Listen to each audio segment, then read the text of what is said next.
some type of protein, whether it be from us or from an animal, Yeah. or it could be or it's just general like just dick shit. Yeah. So, We're complete simpletons. So if you can like throw a dick joke in there, I'm yeah, good to go. we're pretty happy with that. So.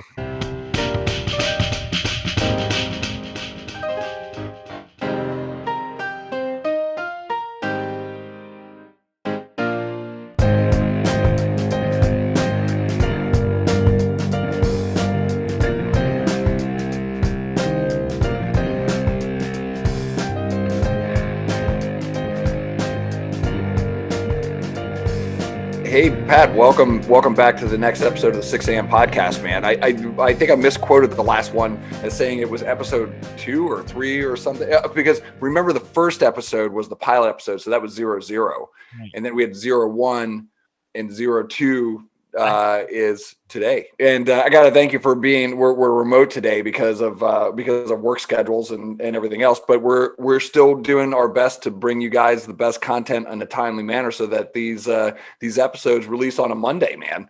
We're movers and shakers, baby. That's right. We gotta we we're not just sitting around tugging our precs. Oh, wait. I didn't know if I wanted to say pecker or prick, and I went prex. Can we go over all of the different phrases for masturbation, for manual masturbation of the male genitalia? Tugging your prick. Banking the monkey. Yep. Polishing my knob. Yeah. Choking the chicken. Oh, jerking your gherkin. Jerking your gherkin. Yeah. Pulling your pud. Oh, yeah, pulling your pud. Now, to me, if I may, Jeff, if I can just, if I can be vulnerable for a little bit, I just want to share with you my truest, deepest, darkest feelings. Okay, great. Can't wait.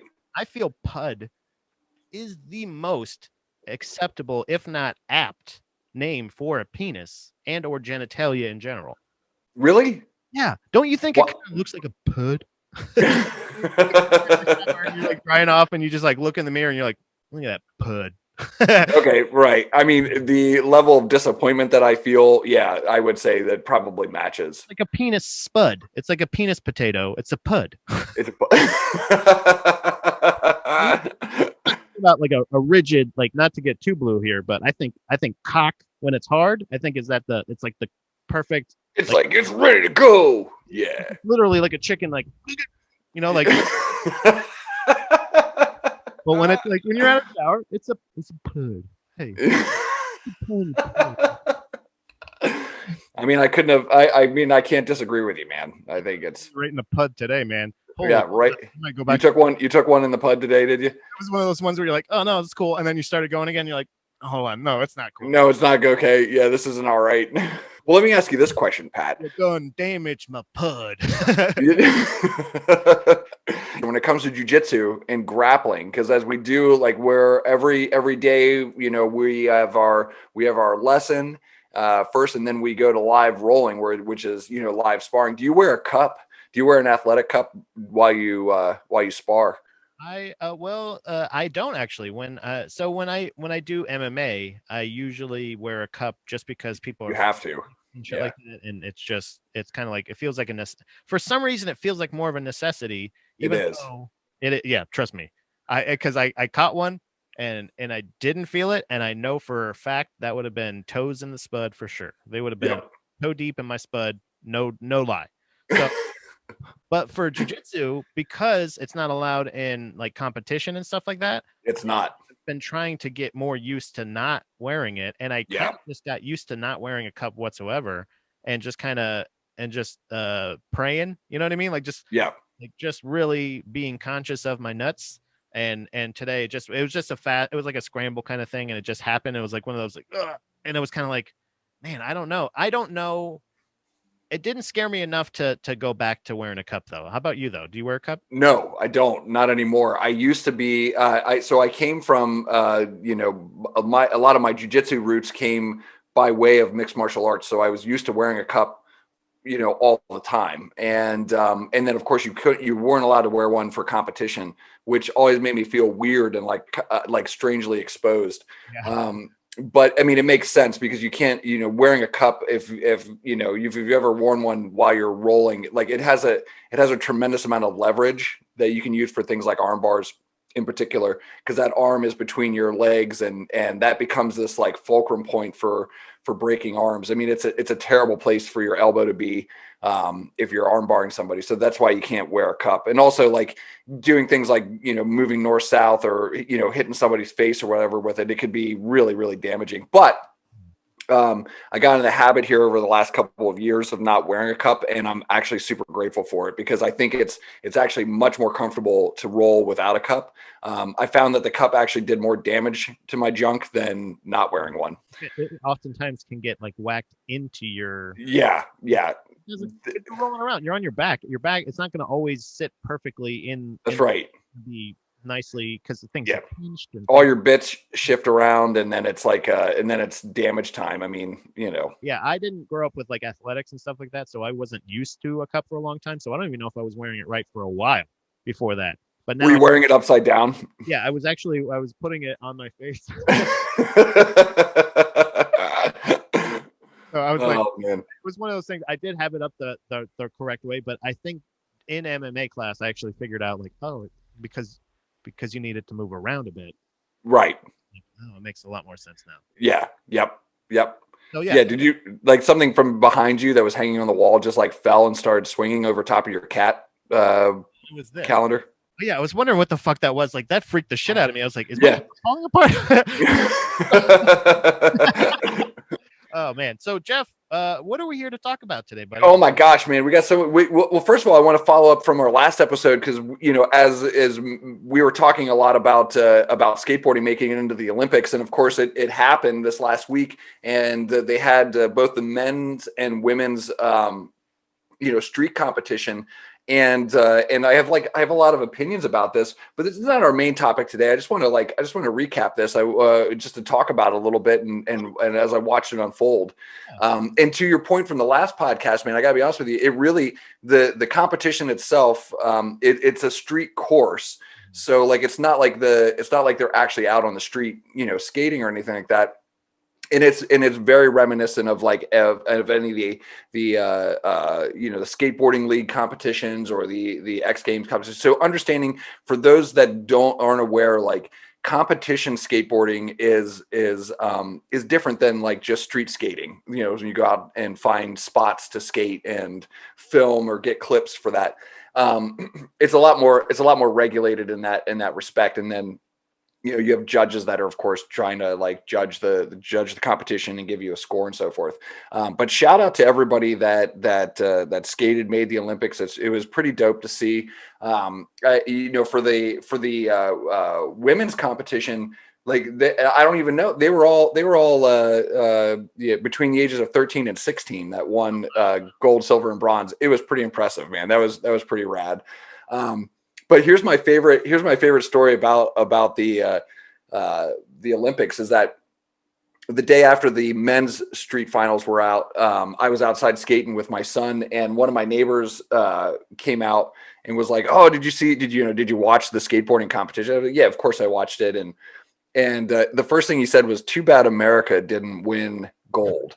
And I was like, what's funny about this is that, like, all the people that skate in these competitions, they're all part of one community. Like, they skate for American teams. They, like, most of them live in America anyway. So, I mean, it's not like they all know each other for the most part. I mean, everybody kind of like hangs with each other. There's golf in the Olympics also. And like, it's like, I was asking my buddy John, who I do hacks with, what's the difference between like these guys playing golf, like regular golf, and then playing golf here at the Olympics? And I was like, it's got to be the exact same. Like, if I'm going to say, like, aside from the skateboarders, aside from it being brand new, like, right, they're probably the most comfortable, because to me, I was watching it at a show in Port Carbon that night, and in the bar before the show, we were watching some of the results and stuff like that. We're watching some of the competition, and I'm like, this just looks like the X Games. Like, this is so normal for them, just to be like, okay, we're here. And it's literally if anything, the X Games did, it was to totally normalize like a more worldwide competition on a higher scale. Like, it's Yeah. still in the namesake, it's the Olympics, look out. And you have to wear, I also really liked like that they had to wear kind of uniforms. Yeah, it was weird. Yeah, it was like, I was like, oh, that's so strange to see every skateboarder wearing the exact same thing. Yeah, it was really strange. That was weird for me. But to me, it looked just like the X Games, and it has to be pretty much like similar. Did you get that feeling? I don't know. Like like you said, it's weird to see everybody wearing the exact same clothes.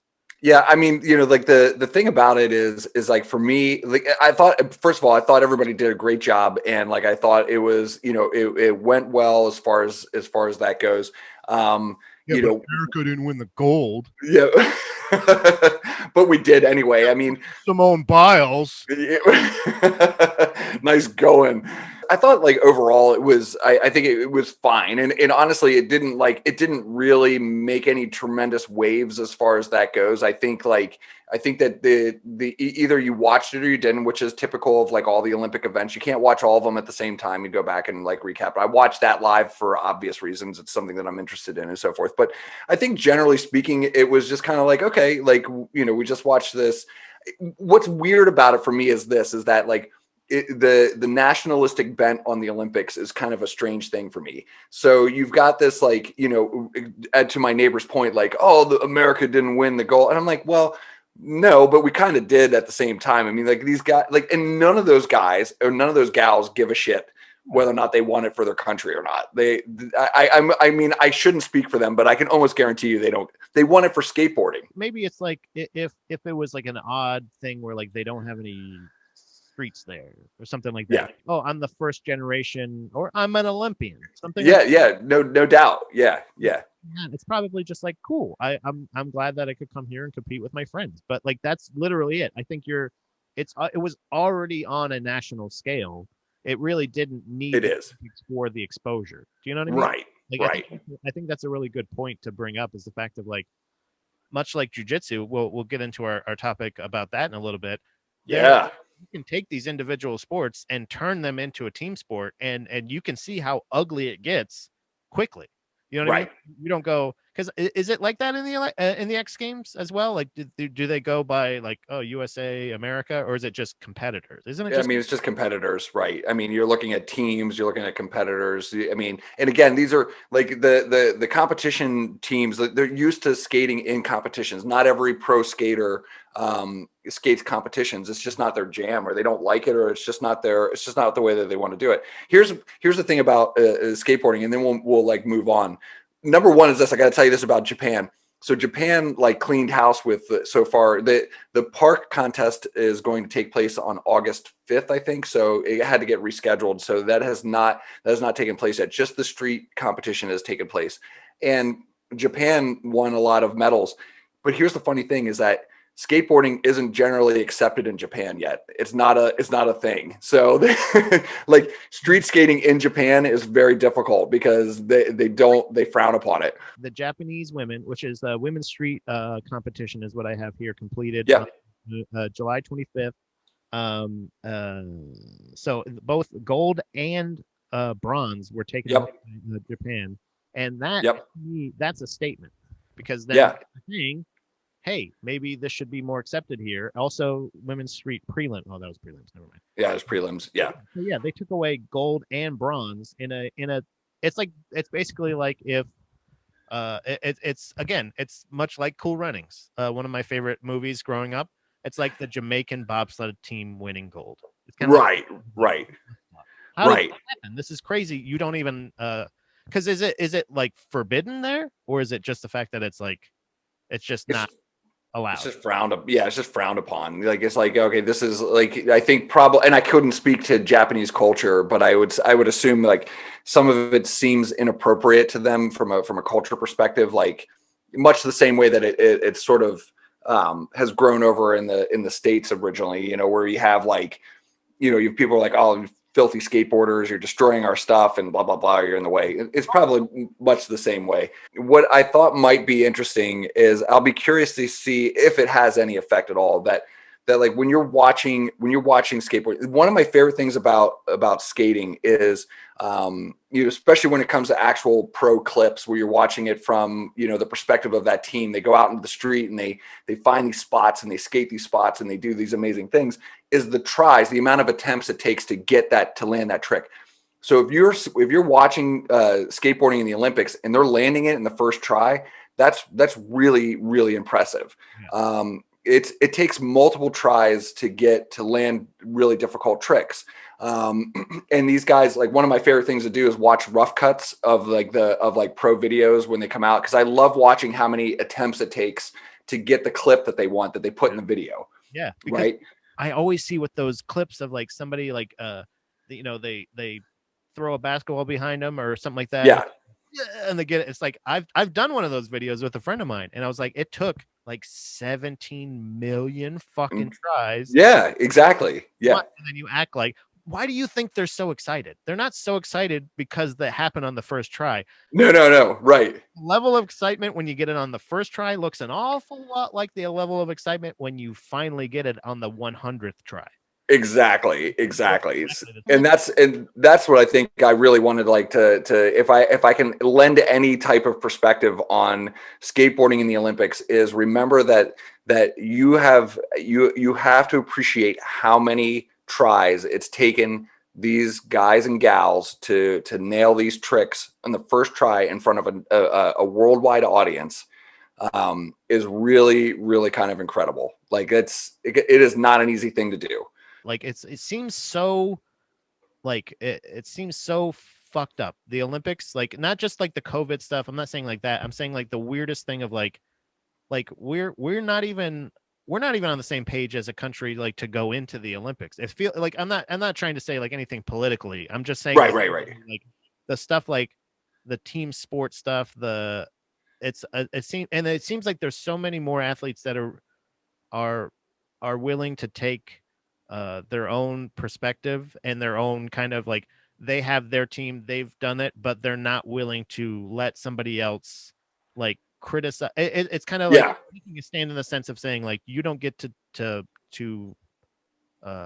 take credit for our accomplishments anymore. Right.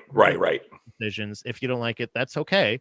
But also, like, I don't, you know what I mean? Like, so I'm obviously well, I mean, this is a great segue into our topic. We start getting into Brazilian Jiu-Jitsu, because, like, if we actually assume that type of mentality, that type of mindset, we would never have martial arts in this country, let alone, Brazilian Jiu-Jitsu.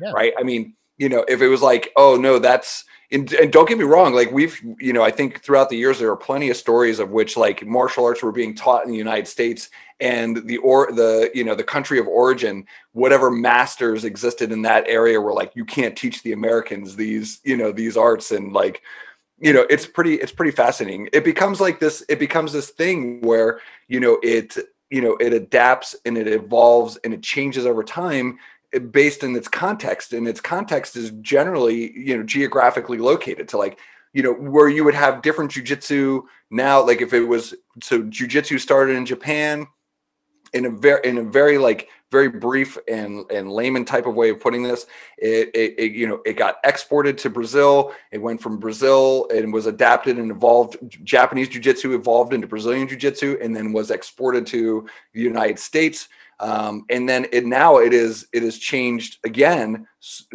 drastically. So now you have different jiu-jitsu just in regions. You have, like, your Northeast jiu-jitsu is going to be different than your Southwest jiu-jitsu and your Midwest jiu-jitsu, and, like, all these things, change over time and evolve. And I think, this leads us to our, like, one of our interesting topics today. And we're going to start with something that's relevant in the news right now, and that is the Danaher Death Squad is officially kaput. It is, rest in peace. It is disbanded. And so, for all of our listeners who are jiu-jitsu practitioners, you of course are going to be familiar with John Danaher and the Danaher Death Squad. And this made relevant news. This is a team that housed the likes of Gordon Ryan and Craig Jones and many others that were just part of this incredible force in particular no-gi jiu-jitsu. almost exclusively. And it was kind of big news. John Danaher, if you're not familiar with him, I mean, you should make yourself familiar with him. He's I would put him in the category of jiu-jitsu savant. Right. He's a guy that, and it is not just jiu-jitsu that he's highly knowledgeable in. It's wrestling, it's judo. There's all kinds of martial arts in there that he's got a tremendous brain bank of knowledge there. Brain bank. So yeah, they broke up. The team has disbanded. Now, when I see this a lot of times with bands or like groups, teams, stuff like that, I always see it as like you kind of take a group of like leaders, you know what I mean, like something like that is where that's been so concentrated and they've gotten to this level of success here that them disbanding, I feel like, is only a positive thing, and it's only going to add more styles, because each one of those people, I know, you know, from rolling with people all over, that even though they've been on the team, they've been doing their thing, each one of them has their own little thing that they do, and now they're taking a lot of those mentalities and they're spreading it, kind of sprinkling it throughout. I don't know how far it'll spread. I don't know anything else, but like you said, with there being already so many styles already, northeast, southeast, you know, southwest, northwest, you know, middle east, whatever it may be, you have all those different styles. I feel like there's a potential for however many more bands. You know what I mean? Like that's how I always thought about it. Right. As they're moving into their like solo careers, right? Yeah. You know what I mean? Like that. But I also go into that with a lot of hesitation, because I'm also like, a lot of solo projects fucking suck. They fucking fail, man. Yeah, it's true. And I mean, Chris and I, my co-instructor for the 6 a.m. class, he and I were talking about that just the other day, as far as like you're trying to come up with like a list of like solo acts that actually made it. I think the majority of them don't make it. I think part of that is just part of the human experience, is that we tend to want to migrate to groups of like-minded people. We work better in teams when we really comes down to it. We work better as a team, as a social group and network, versus like on our own. So, I think that's probably inherent in that sort of category. I'll be curious to see how this goes. And we have an article that I haven't read yet that I want to look into, because apparently 3 days ago, Gordon Ryan and Craig Jones have talked about what the future of their what their future plans are, and we haven't read it yet. We're gonna look it up on the shit publication Jiu-Jitsu Times. I have my criticisms of Jiu-Jitsu Times. I don't know where they get these people to write articles, so I'm hoping it's a good article. But we'll read it here in just a little bit and see what's going on with those guys. But the Death Squad breaking up, the reasons that were listed were because of clashes in terms of I think, direction, location, geography, like where they wanted to train, the people on the team, like what their plans for the future were. And this is not untypical of as we're using bands as a metaphor for bands breaking up. Things change in your life, and you have to make decisions that are based on what you think is the best choice for you at that time. It might not be the right choice. It may end up being the perfect choice, but it kind of just is what it is. These things don't last forever. Dude, there's so much in that, just what you just said. Something like where you can, it's not like when you get that feeling, it's about the feeling you get. So once you get the feeling of saying like, oh, me and Dominique have been trying to figure out a way of wording it to where it doesn't sound like you're like, but like you outgrow a place, you outgrow. Right. Like we were talking about that in Florida. We're restless. We want to change. We wanted things that Florida was not offering. So that's something as simple as that. A lot of times, even when there is not even, you want to see, you always picture it as turmoil, but when you have a conflict of interest, you have a difference of opinions, it's not always a bad thing. And I hate that that's always a connotation of like, I wanted something different, they wanted something different, but it's never viewed as amicable. You know what I mean? Right. Or a good decision. I think you're right, man. It's an interesting point. And that is that, growth only comes from being uncomfortable. Like, so if it came to the point where, and we don't know why they actually broke up. I mean, these are the things they say. I take them, I take it for what it is. Like, I think that's probably the safest and most benign way of saying why things fell apart or why they decided to go their own way. But I think there is a component of this that was definitely rooted in, feeling too comfortable. Like they'd accomplished so much as a team, and what was next seemed dull or uninteresting. And so it was time to move on. As you grow, you find that the most amount of growth is in, the unknown. It's making mistakes or being uncomfortable and moving yourself out of that arena where things were just probably too boring or too comfortable or too predictable. It's always too something. Yeah, it's not like it, and again, like it's not like it was too this, it was too, like you said, I was too comfortable. That's not anybody's fault.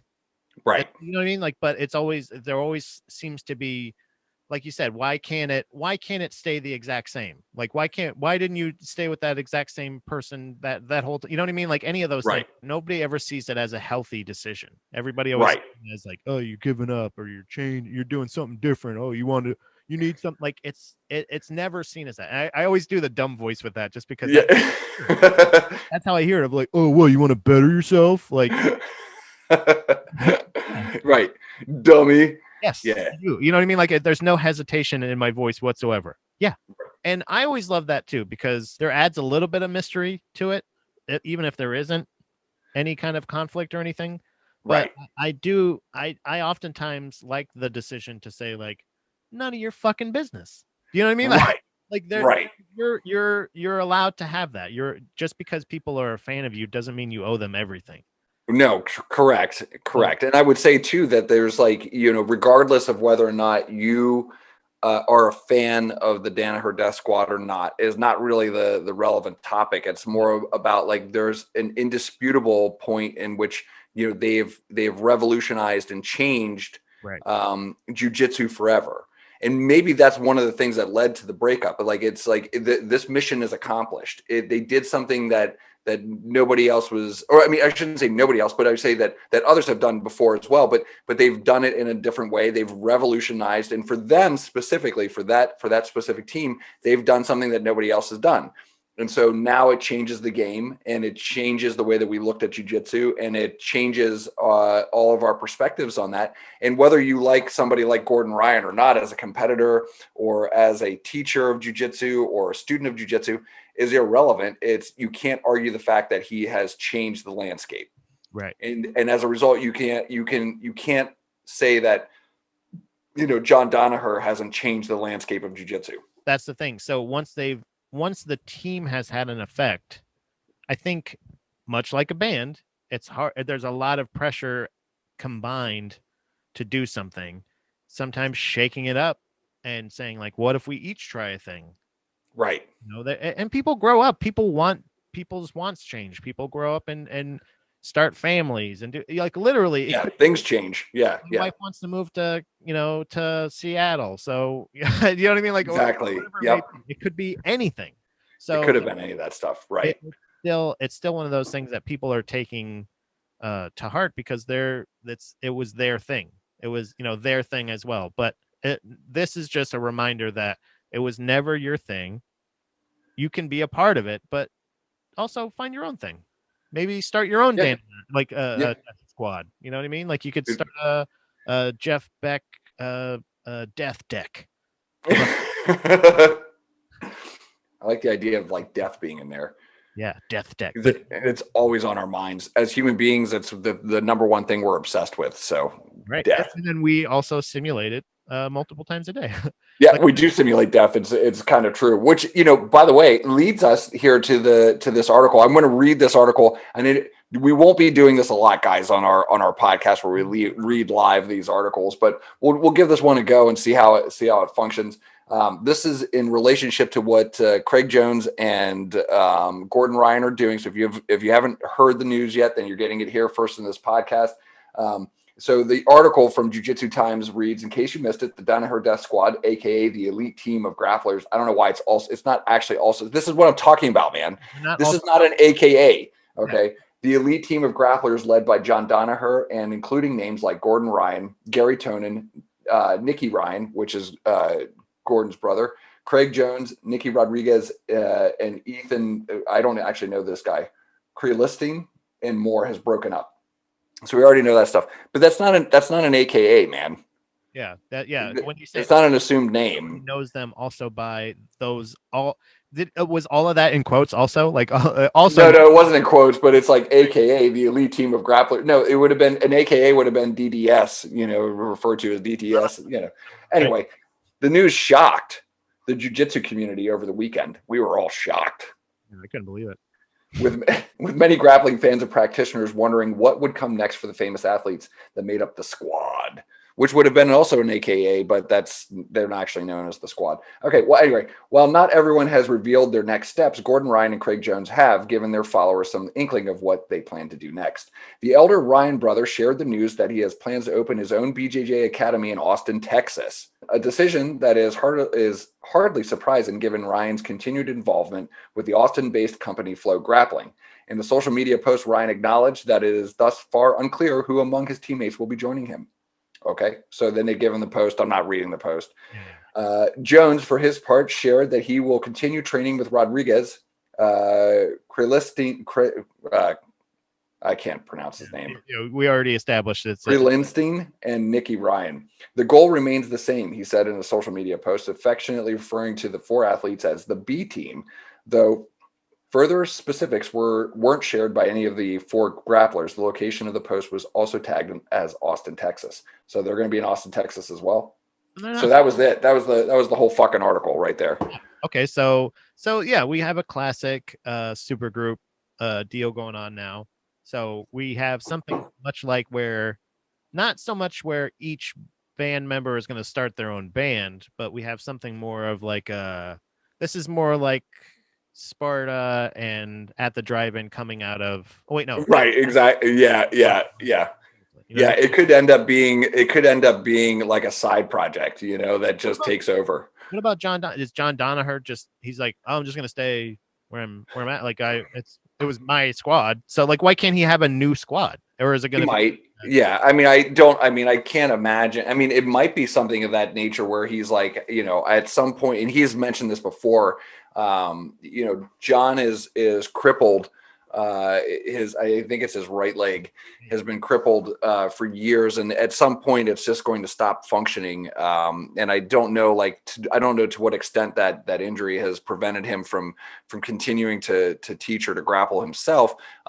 He seems pretty active. So my guess is that if he's just going to continue to be the instructor that he's always been, and he'll continue to provide instruction for students he's under Renzo Gracie, and I can't imagine that he'll do anything other than continue to teach martial arts. So, and we'll see what happens with his next crew. Either way, all of these, it's going to be more like, this is just the start of it. I think this is just the beginning of, like, because they're all existing and they're all going to continue to train. They're all going to start their own things, and then we see them compete. Yeah, right. Well, which is what I think is actually going to happen. We're going to, like, the reason that this stuff, I mean, many of the fans of jiu-jitsu, there are so many in this squad that want to see them fight each other. Could be really interesting, this is very interesting. I'm intrigued, and not only was I intrigued to hear the breakup and everything, but the fact that I'm actually a little less intrigued now that most of them seem to be going to Austin, Texas. So right. Right. Probably working out of the same gym, Everybody's quitting except for one of them. You know what I mean? Or like when John Danaher's like, oh, well, my knee's fucked up. So, and then everybody else is like, oh, we're all going to Austin though. Okay. Well, yeah. Okay. There is a component of this that says, like, first of all, I don't know that how many people were really shocked by this, or like how the jiu-jitsu community was shaken by this. Not really. I mean, there are plenty of people that think that like these guys are completely overrated to begin with. That's not going to be shocked. It's the BJJ community. They're just going to go, yeah, people make decisions sometimes. Yeah, it's cool. Like the one thing that stays as a constant throughout all of this is that they're still going to practice jujitsu. I mean, jujitsu didn't go anywhere. If the whole Danaher Death Squad said we are quitting jujitsu, then that would be like, what the fuck? Why? Yeah, I agree. Yeah. They're all going to go to pro wrestling, right? Yeah. If they're all like switching, like we're all going to go into pro wrestling or something else, or just stop grappling altogether, I would have a ton of questions. Yeah. As far as like this, it's like, oh, so you're moving? You're moving, you're going to start your own gym. Okay, cool. Like, yeah, I mean, great. I mean, I'm not saying that's a bad thing. I'm just saying, okay, yeah. But it's not like the Danaher Death Squad broken up now. Like, all right, well, they're just, when was the last time they did a thing together anyway? It's like if I, when Dom and I eventually moved to, a city or when, and if we move the next place we would go, it's going to be one of those things where like, yeah, like like I'll go to a different gym.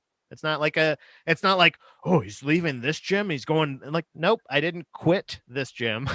I just moved. I just went to a different place. As long as you're still training.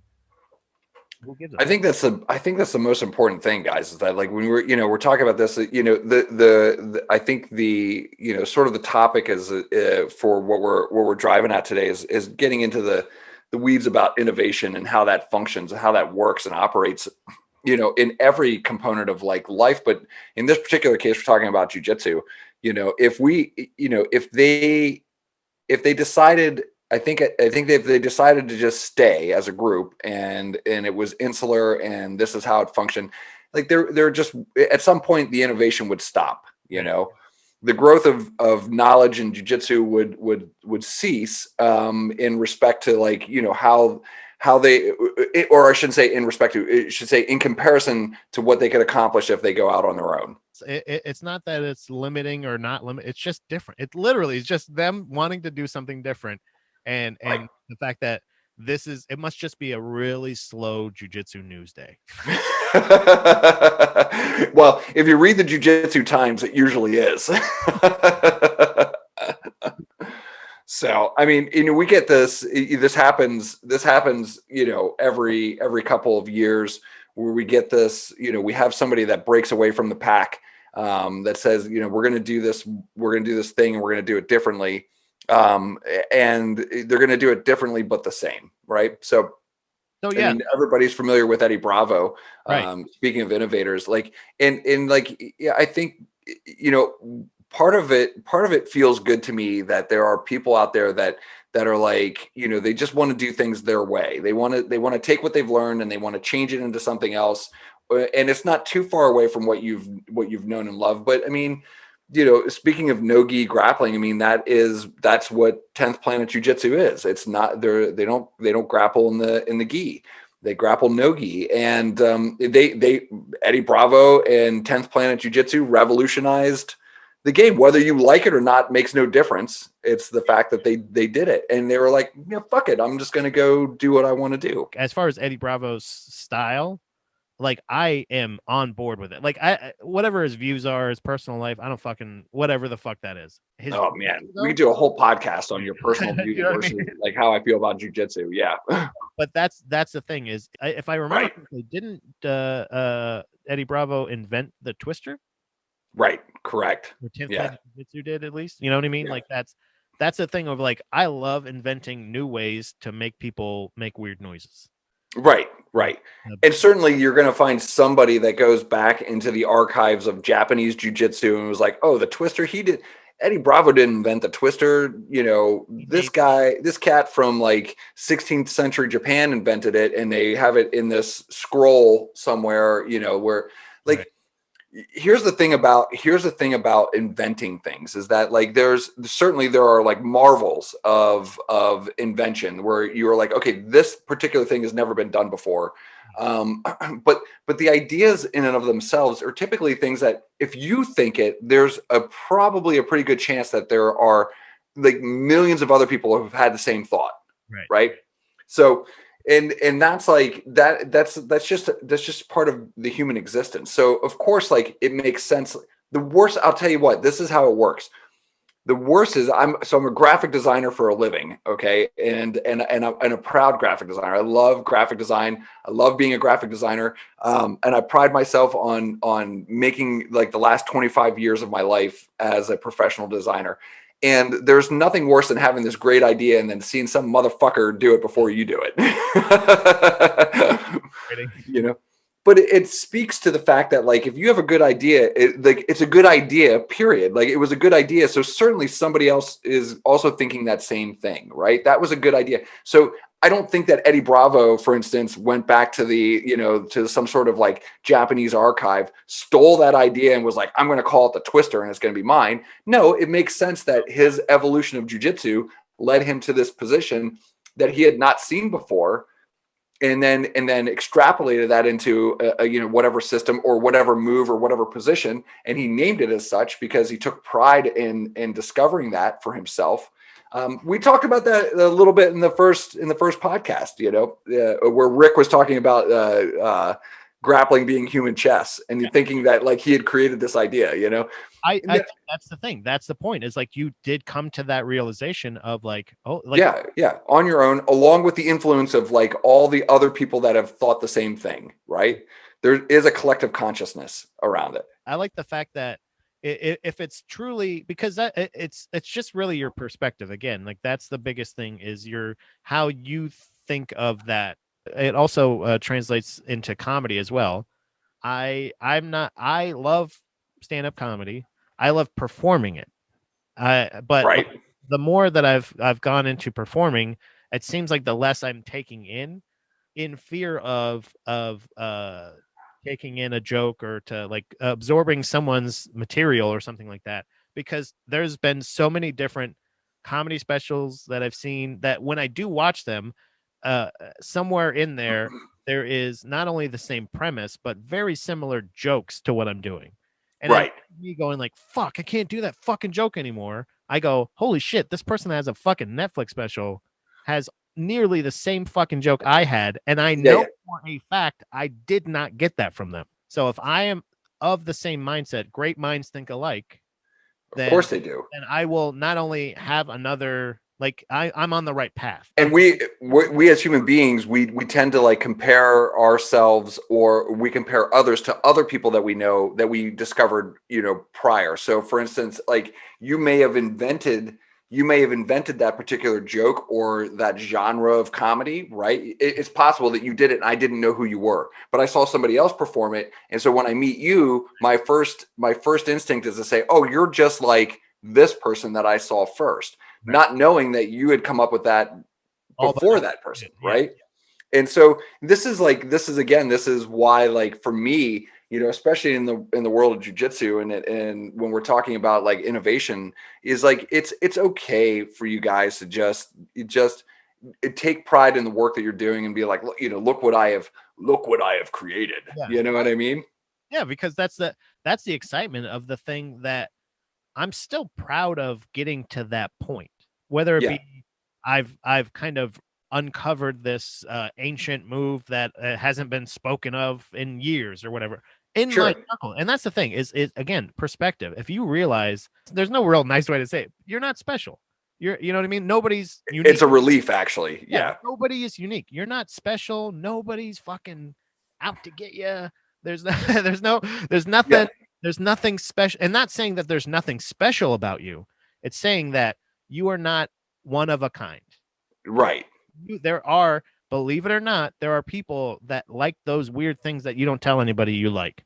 And there's other things that they like that food that you don't tell anybody, or they know there are people like you, no matter if you're being completely honest or not. So, like you said, it should be a relief to you to say, like, I don't have to be this completely different person. I just have to be as me as I can. That's right. It's exactly right. That's how you stand up, because no matter what, that doesn't mean that there is a ton of you in your general area. You know what I mean? So you somebody's like, so that's why I try to go, like, whether it be just a premise that I'm doing or something like that. Like you said, I thought of it. I know I thought of it. if somebody comes up to me after the show and says, "Oh, I saw blah blah blah do that," then I'll go, "Oh, cool. I'll you know what? I had no idea that they had a joke like that. I'll probably stop doing it." Yeah. This is part of the curse of of creative people, and I tell you, like, if you are, if you are a practitioner of any art, whether it's martial arts or fine art or photography, whatever, you're going to have this problem with like imposter syndrome. You're always going to be, or comedy, for instance, acting, so forth. You're always going to be worried that you are too much like somebody else, who they're going to say, "Oh, you stole that from so and so." Well, sort of. Yeah, sort of did, because I mean, I'm influenced by all the things that are great, that are elevating the aesthetic of whatever art I'm practicing. And of course I'm influenced by it. And I'm going to try and replicate that. It's my favorite part about music, man. The reason that great music comes about is because somebody else is trying to emulate a sound that they heard that they really like, but they fuck it up and it comes out as something new. And you're like, that's awesome. That's a great way to look at it. The skill or the art really comes into the execution, I think. Agreed. Well, that's where I was going to go with this. I mean, you're exactly right. It's so, if, for instance, if my professor teaches me a move, and then I teach it to you guys, right, for my students or whatever, I can say my professor taught me this move. I don't dig deeper and be like, well, actually, it was his professor's professor who taught him that move from, you know what I mean? Because what really happened is that he internalized that information. He made it his own so that it worked in context to like the position that we're in at that specific moment. Here are the tweaks and the things that he put into this initial position that he was taught, or initial move that he was taught, and he gifted it to me. And I do the same thing. So it's not going to be executed exactly the same way that my professor did it. It's going to have my take on that. And that's ultimately what we're trying to do with jiu-jitsu anyway, is I don't want a classroom full of Jeff Becks. I want a classroom full of jiu-jitsu innovators who have taken what I've taught and maybe fucked it up a little bit, maybe changed it a little bit, maybe asked some questions about it and changed it. And then I'm like, that's awesome. And then you're going to teach it to somebody else. You see how this works, man? Right. It is whoever executes on it, right? Yeah, exactly. It's whoever. Everybody is capable of doing all of the things that you see. Like, right. It's just about learning the thing, and it's like it's utilizing the game or the ideals brought in the game of telephone. Right. Using it to the best of your advantage. Essentially, even the game telephone serves a purpose, comedy. It's to laugh about like how fucked up this thing gets with, repeating it down the line and how many more people. Yeah. That's it. It still serves a purpose. It's not just how stupid people are when when they're whispering into or how shitty they are to sharing information. It's more of it has that comedic purpose of having that. It's a game. Sure. So if you have that same idea of like, maybe there is a detail, not saying that out of neglect or out of like disrespect, but maybe there's something that was shown to your instructor that they were like, oh, well, I like doing it this way. I don't need that step. And they just taught it. And then to you, it is a brand new move, but you're right. It's just something they took and adapted and shared it, but it's utilizing that same kind of like copy paste. Of course. Not the exact same thing, because then eventually, like, you can't say that everything in jiu-jitsu is perfect the way it is for everyone.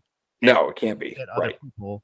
So that's how you get true innovation. And the innovation isn't going like, oh, well, my coach said not to do it right. You have even said on this podcast, just the very last episode, at least try it the way I'm showing you. I'm not saying you have to do it, but I'm open to say, if you can execute this thing the way you want to do it, then okay. Then what am I going to say? Like, how can I argue that if you're able to execute it that way? There is no right and wrong here. It's just right. There isn't. And I also mentioned that, like, if you understand this correctly, what you're learning is like how I approach this problem. Right. And then once you've understood that, then you can change it. Right.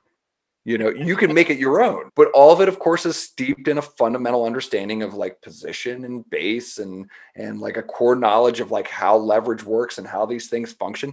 And then you can go and take it on your own, man. If you want to try things differently, do them differently. That's how innovation is born. Sure.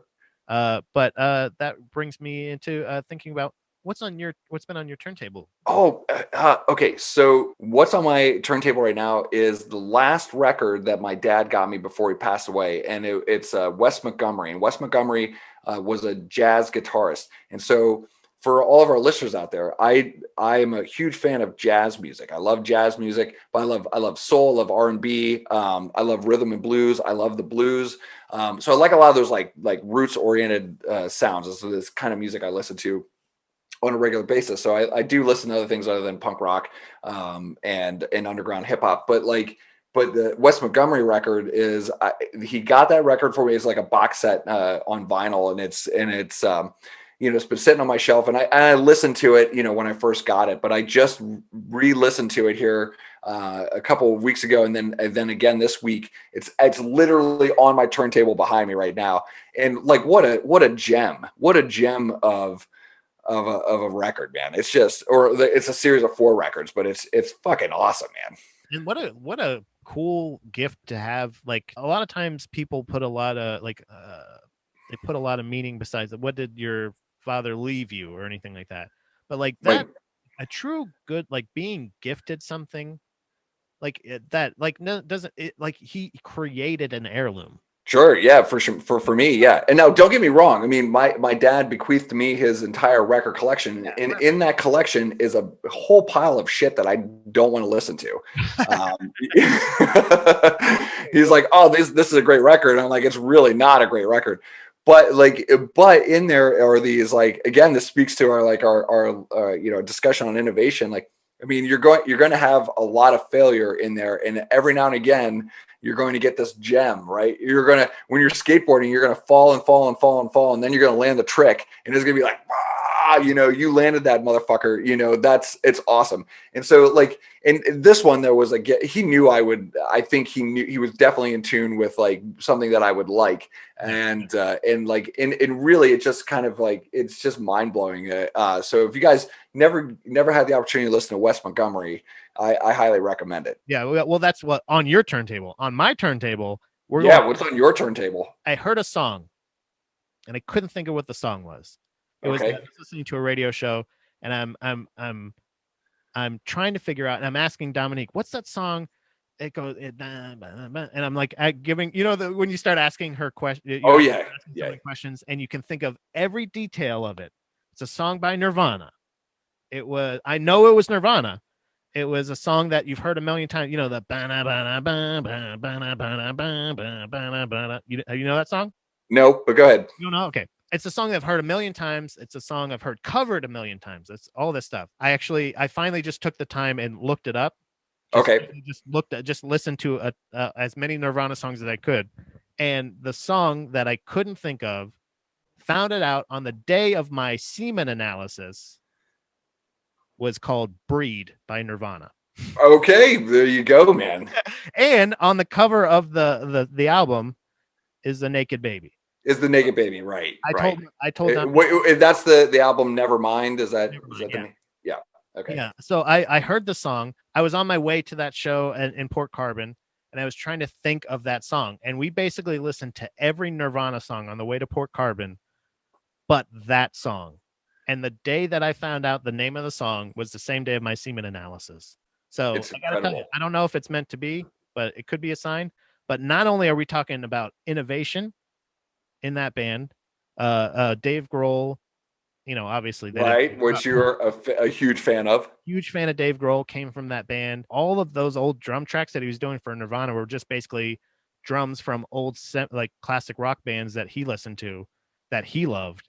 And that's basically all he was ever doing on drums, was what he heard John Bonham do and what he heard like other famous drummers and all of his. Of course. And mixed it with this different attitude and different other influences. And that's how you got a sound like Nirvana. So there you go. And another story of innovation. This is what I'm talking about, guys. Like, you could just, it's okay to try and emulate the people that you admire. This is what we want to do. So and I'm going to answer the question for you. What's your favorite part about getting a record? It's going to the liner notes and the sleeve and looking at all the bands that they thank for the record, right? Yeah. You're like, oh, cool. I've never listened to this person before. And you go listen to them. Right. And that's what that's for, is the record. the recognition of saying like, of I respect the fuck out of these artists, and like I'm not saying you should too, but I'm suggesting if you like me, you should check these guys out because Exactly. but Good. You know what? You know what this is? This is a good pause for us to like edit, and I'm gonna go pee.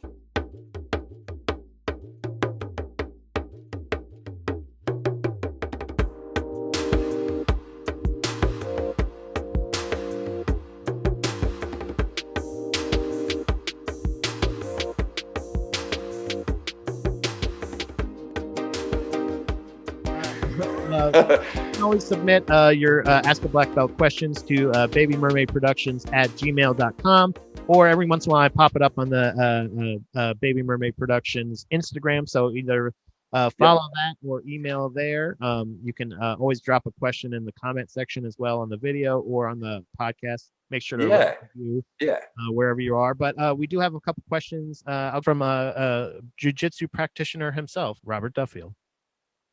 Robert's asking another question. Yeah, he has a couple. Don't worry, I got a couple things. Gi or no gi? This is a typical debate in jiu-jitsu. Like, which one do you prefer, gi or no gi? And the reality is, and it's not a cop-out answer, I spend the majority of my time in the gi, but I love both of them equally. I think the art of grappling you should be able to translate the work that you're doing in the gi to no gi as well, and vice versa. Okay. A lot of techniques that are taught from a leg lock standpoint are not legal in the gi for a lot of practitioners up until like black belt. So there's a lot that and the reason for those things is a lot to do with like the amount of like contact and friction that you have there. So the inability to escape those positions becomes greater in the gi than it does in no gi. And so, I mean, it gets convoluted, but my answer to this question is that I love both of them equally. I think gi and no gi, I think you should be, if you want to be a well-rounded grappler, you should be able to practice your jiu-jitsu with the gi, and you should practice your jiu-jitsu without the gi. Okay. Yeah, I like that. So this actually brings us into our fun one, which is actually a fun one, but also maybe practical as well. Perhaps it is. I can't wait. This is from a comic friend of mine, Mike Boyer. He brings in a question here. It's would you triangle choke a guy in a street fight, or would you be afraid of getting slammed or getting your dick bitten? Okay, great question. And this is one that comes up a lot in terms of like the street defense component of this. Would I be afraid to triangle somebody on the street? Yes, I would be afraid to triangle them. Would I triangle them in the street? Yes, because I would put my bets that I will put you out before you bite me with a triangle choke. I am confident in my triangle chokes, but would I be scared to do it? Yes. Yeah. It would be a last ditch. It would be a last ditch position for me. I would be more scared of getting my dick bitten than getting slammed, but you're kind of a skinnier guy, like a smaller guy, like as far as like light wise, you know, like as in terms of girth. Yeah, bone density. Bone density. No, how much do you weigh, if you don't mind me asking? I know you're never supposed to ask a lady her weight. Oh, well, yes, and I don't mind. I don't mind you asking. Well, first of all, my height is I'm 6'2", and I'm typically 178 pounds, somewhere around there. Okay, so depending on who it is, I'm just saying that I'm 240 plus, depending on how much water. Right. But I'm not so much worried about the slamming. But it's more of I'm more worried about, I know this is Ask a Black Belt, but as far as like this, I'm more of my success rate with triangles. Like, you know what I mean? Like, would you, if you were triangling someone in a street fight again, part of the thing, would you be like pulling their head forward and going like, like just trying to punch the shit out of them, or straight up triangle choke? Yeah. So like, if I assume that like, look, if we were in a self-defense scenario and my plan was, I was like, okay, I'm going to get this guy to the ground so I can triangle him, I would be worried, because there is a moment of time in there in which if you don't lock that triangle up and you don't keep their posture broken, that they're going to pick you up and slam you into something that you can't recover from, even if that thing is just the cement. if they like jump up in the air and slam you down onto the ground, you can certainly get a lot of damage from that, knock yourself out. It could possibly kill you. But part of me says this too, is that if you're in that type of scenario and the fight's getting that intense, like that ship has already sailed. Your mindset needs to be on putting this guy out as quickly as possible. My first rule of self-defense is get the fuck out of there. All right. No fighting, no striking, no kicking, no punching, no biting, no gouging, no jujitsu. Make space, manage the distance, get the fuck out. All right. Because it's not worth whatever's going to happen next is not worth it. But if you were on top of me and my back was on the ground, I would definitely not hesitate to triangle you, because I also have ways of keeping you on the ground so that you can't pick me up. And I also am confident enough in the triangle choke itself and its application that I feel pretty confident that I'll knock you out before you pick me up. Right. Hopefully not right as you pick them up. As they fall on top of you. I've had that actually happen to me before. And you know what? Like, yeah, it happens. Bad news. Boom, break fall, put them out. You're right. They're already asleep. But yeah, that's 100%. So great question though, man. Great question. Awesome. Thanks guys for submitting your questions. And thanks for submitting the questions. They were good. They're actually good questions. If you have I like that. They're actually good questions. Yeah, they were good. But I don't want to really know what's in your mouth, Jeff. I want to know what's on your mind.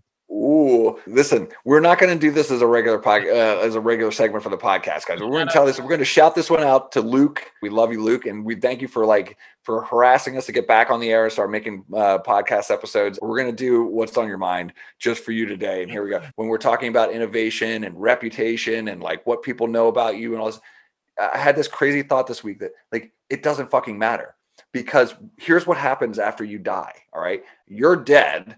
Okay. You're no longer here. And people make shit up about you. They make it up because it's their interpretation of what your life was. Yeah. And then over time and in a short amount of time, it becomes canon. It's rooted in reality. It's rooted or steeped in truth, but it's the truth that the living still experience, right? This is the way that they interpreted what you did. They don't know because what actually happened in your head or what actually happened in the scenario. They tell a story, and I'm guilty of it too. Like, I don't remember all the details. I can just tell you this feeling or the story, and now you're going to hear it and you're going to repeat that story to somebody else. And it's going to be, so it's that telephone game that you were just talking about. And so here's what my point is. It's like, don't get hung up on the details, guys, because at some point you're going to be dead and it's not going to fucking matter. Be an awesome person and they'll tell great stories about you. Be a dickhead, and they'll probably still tell awesome stories about you. Don't worry so much about if you're doing it right, necessarily. Right. Don't worry about doing it right. Right. You'll get it. Do your best. Do your best. This is funny because you're talking about repetition and innovation. We've talked about innovation a lot. The whole reason this was brought up in the first place was because Luke expressed to me one day in 6 a.m. class. Shout out to 6 a.m. and Luke. 6 a.m. represent. But he was saying how much he enjoyed what's on your mind, and how much expressly he enjoyed one particular time, one of the topics that I had shared. And I'm not joking with you, Jeff. I did not do this on purpose. I was genuinely thinking, what's been on my mind today, all day today? Right. Okay. Hot dogs. That's the fucking topic that Luke was like, man, the one time you just said, we're like, you know what's been on my mind? Hot dogs. And I'm like, holy yes. I am just, it's genuinely what's on my mind, Jeff, most of the time. and for this particular time, I wanna share my personal feelings. And I've been called a lot of things in my life, Jeff. Sure. My mom in particular has called me the villain in the past. Okay. But I want to know something, Jeff. First of all, do you like hot dogs? I do like the hot dog. Yeah. Yeah. I love that phallic meat. Put it in my mouth all day long. It's just the best mystery meat you could ever have. It is a mystery meat. It's incredible. It's something about it. Do you have a preferred method or a preferred, like your least preferred method of cooking? Cooking the hot dog. Yeah. I don't care for boiling the hot dog. What the fuck is wrong with people? I don't understand this. I've gotten so much shit for preferring a boiled hot dog. I don't understand why people don't like it. Let's say this, Jeff. If I don't dislike it. It's just my least preferred. No, you are now the face of evil in my mind. I should have been that from the beginning, though, my friend. I love hot dogs, everything in them. Okay, great. Yeah. So when you boil them in that, and they just stew and they just boil and they soak up all more of that juice and all that, and it never leaves. It's not going anywhere. They're just in that juice. Why wouldn't people enjoy that more? A succulent boiled hot dog over some burn ass grilled hot dog? It's a great question. I don't know that I have the answer for you. Thank you. I can tell you that like the hot dogs I enjoy the most, one of my favorite hot dogs was the hot dogs at Costco. Okay. Oh, okay. You go and get a Costco hot dog. Okay. I don't know how they make those. Those big ass ones. You're talking about the big some bitches, right? Yeah. They're big. They're delicious. Okay, and I assume they're just done on a rotisserie. They just rotate in the heat and it, and then they plump up and then you eat them. But here's the thing about Costco hot dogs is that they're filled with nitrates, and they gave me the worst headache. And I didn't recognize the first time it happened that it was the hot dog that caused it. And then I went back, another time and I ate another hot dog and I got another headache right after it. And then by the third time I was like, okay, it's the hot dogs that's causing it. Sure enough. What is it?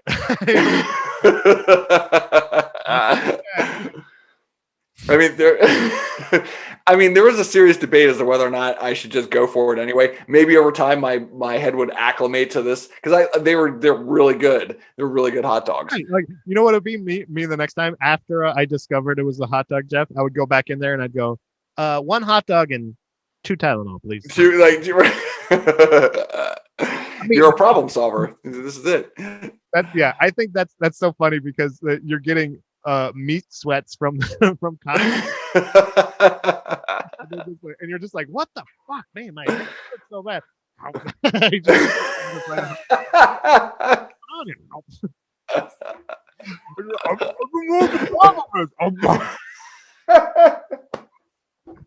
It was. I want the hot dog caused it to be the name of this episode. Oh man, I hope you got what you wanted, Luke. Well, there you go, kids. We'll boil you later. Wait, do we have an outro? No. Should we have an outro? Eat your hot dogs, kids. Should that be our outro? What was your thing? Go fuck yourself.